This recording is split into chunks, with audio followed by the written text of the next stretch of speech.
அண்மை செய்தியாக பார்த்து வருகிறோம். கேரள மாநிலத்தில் 42 வயது நபர் தற்கொலை தொடர்பாக இன்ஸ்டாகிராம் பெண் பிரபலம் மீது போலீசார் வழக்கு பதிவு செய்துள்ளனர். தலைமறைவாக இருக்கும் பெண்ணை போலீசார் தீவிரமாக தேடி வருகின்றனர். இதுகுறித்த கூடுதல் விவரங்களோடு இணைகிறார் எமது சிறப்பு செய்தியாளர் கிருபா. வணக்கம் கிருபா, முழு விவரங்களை பகிரலாம்.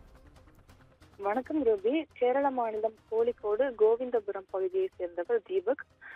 42 வயதான இவர் துணிக்கடை ஒன்றில் வேலை பார்த்து வந்திருக்கிறார். தன்னுடைய வேலை சம்பந்தமாக கடந்த 15ஆம் தேதி கண்ணூர் சென்ற அவர் பையனூரில் பேருந்து ஒன்றில் பயணம் செய்திருக்கிறார்.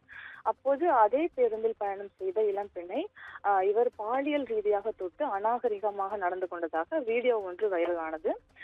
அந்த வீடியோவை சமூக வலைதளங்களில் பயந்ததாக குற்றம் கூறப்படும் அந்த பெண் தன்னுடைய மொபைலில் செல்ஃபி வீடியோ ஒன்றை எடுத்து தீபக்கிற்கு தெரியாமல் பகிர்ந்துள்ளார்.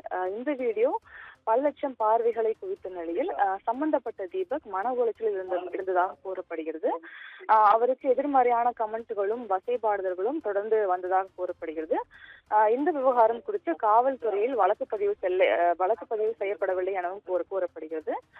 இந்த ஒரு சூழலில்தான் தன் மீதான மோசமான பழியை பொறுத்துக் கொள்ள முடியாத தீபக் மன அழுத்தம் காரணமாக தன்னுடைய வீட்டில் தற்கொலை செய்து கொண்டிருக்கிறார்.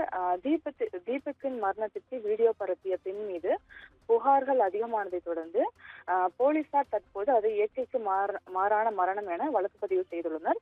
அதே நேரம் சம்பந்தப்பட்ட பெண் மீது போலீசார் வழக்கு பதிவும் செய்திருப்பதாக கூறப்படுகிறது. மேலும் தீபக் மீது குற்றம் சாட்டிய அந்த பெண் தற்போது தலைமறைவாகி இருப்பதாகவும் கூறப்படுகிறது. ரோபி,